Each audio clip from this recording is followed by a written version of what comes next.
Welcome back to our other classes. I'm Arneet Kaur and we were learning about the introductory chapters of the subject economics. मैंने last video lecture में आपको economics क्या होता है, economics में क्या क्या चीजें इंपॉर्टेंट होती है, अनलिमिटेड वॉन्ट्स, लिमिटेड रिसोर्सेज, इन सब के बारे में बताया था। इस वीडियो लेक्चर में हम 3 से 4 चीजें कवर करेंगे, इजी छोटी छोटी सी। Economic and non economic activities, micro macro economics, presentation of data and importance of statistical information.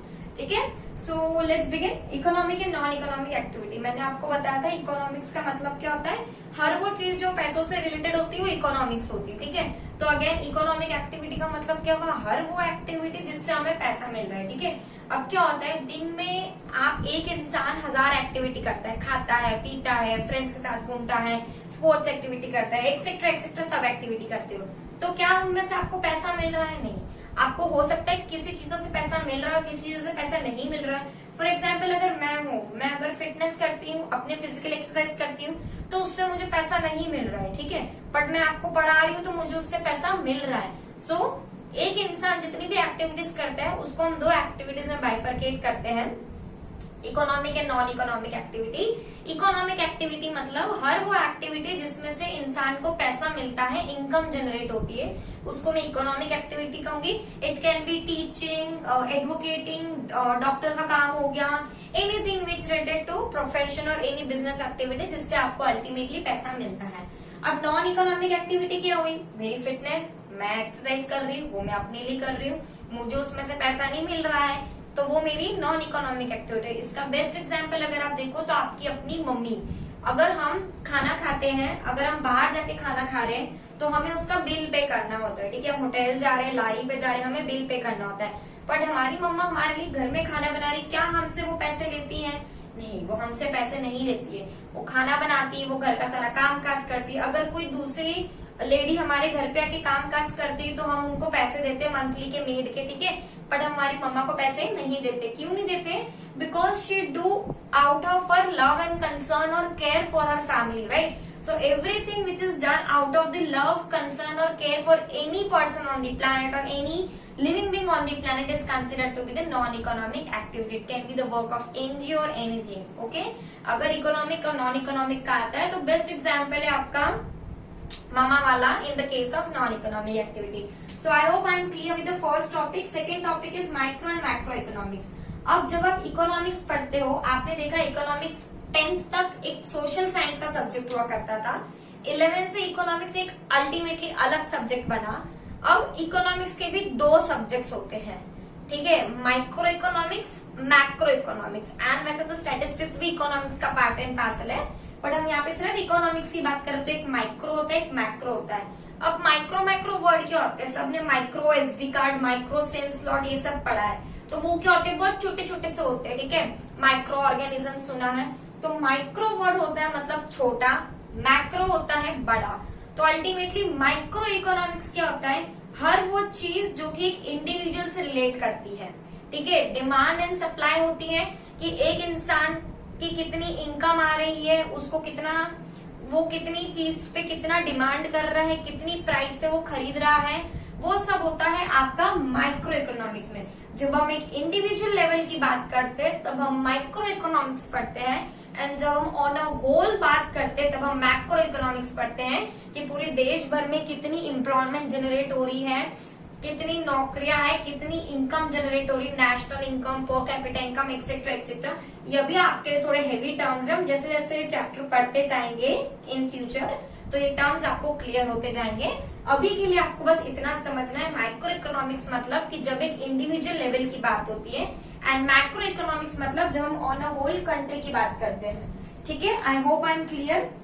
Next topic is presentation of data. अब जो भी आपको इकोनॉमिक्स में डेटा दिया होता है उसको आप कैसे प्रेजेंट करते हो?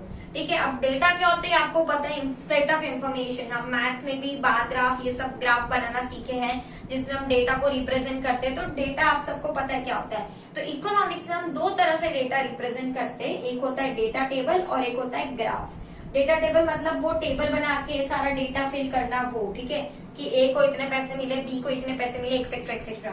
एंड ग्राफ्स मतलब आप सबको पता है ग्राफ पेपर पे हम जो सारी चीजें बनाते हैं।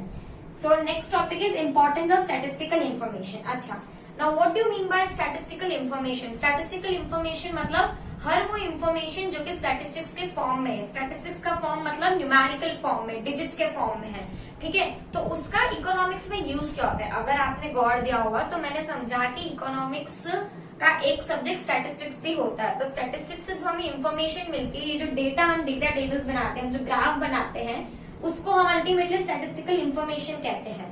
तो वो स्टैटिस्टिकल इंफॉर्मेशन इकोनॉमिक्स में क्या काम आती है? पहला कि वो सपोर्ट लो, कंफर्म कर दे प्रिंसिपल को। हम आगे बहुत सारे प्रिंसिपल्स पढ़ेंगे, बहुत सारे लॉ पढ़ेंगे, जैसे law of demand, law of supply, marginal utility law, ये सब पढ़ेंगे। तो अल्टीमेटली वो एक जो स्टैटिस्टिकल इंफॉर्मेशन हमारे पास होती है, वो एक सपोर्ट करती है, कंफर्म करती है प्रिंसिपल को या एक पॉलिसी को या एक स्ट्रैटेजी को कि हाँ कंट्री में ऐसा हुआ है, तो ऐसा क्यों हुआ है, ये इसका ये रिजल्ट है, इसलिए ऐसा हुआ।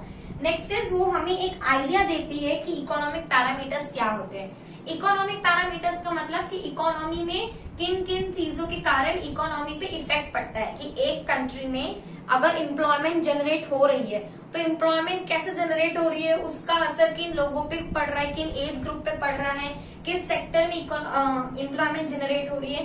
तो ये सारे पैरामीटर्स होते हैं, डिटर्मिनर्स होते हैं, फैक्टर्स होते हैं, ठीक है।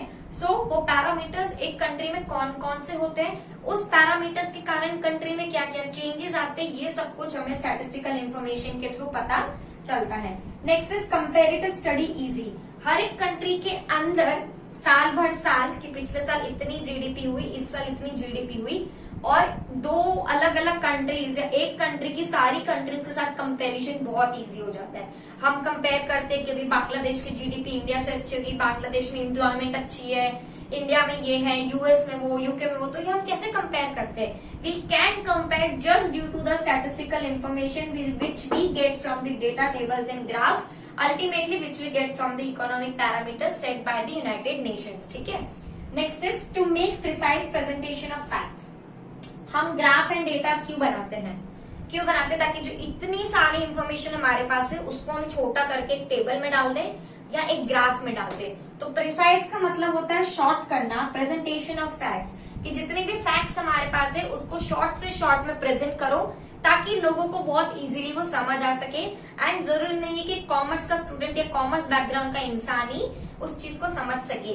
हम जब भी प्रेजेंटेशन करते हैं फैक्ट्स का, डेटा का, तो वो on a whole general public के लिए होता है, जो कि हर एक इंसान उसको जान सकता है कि उस चीज में क्या लिखा है और क्या कहने की कोशिश की जा रही है। सो हमने इस वीडियो लेक्चर में 4 छोटे छोटे टॉपिक कवर किए। छोटे थे इसलिए मैंने इसको एक वीडियो लेक्चर में ले लिए। In next video lecture, we'll continue with the chapter. I hope I am very clear till here. If you guys have any doubt, do let me know and keep reading it. Thank you.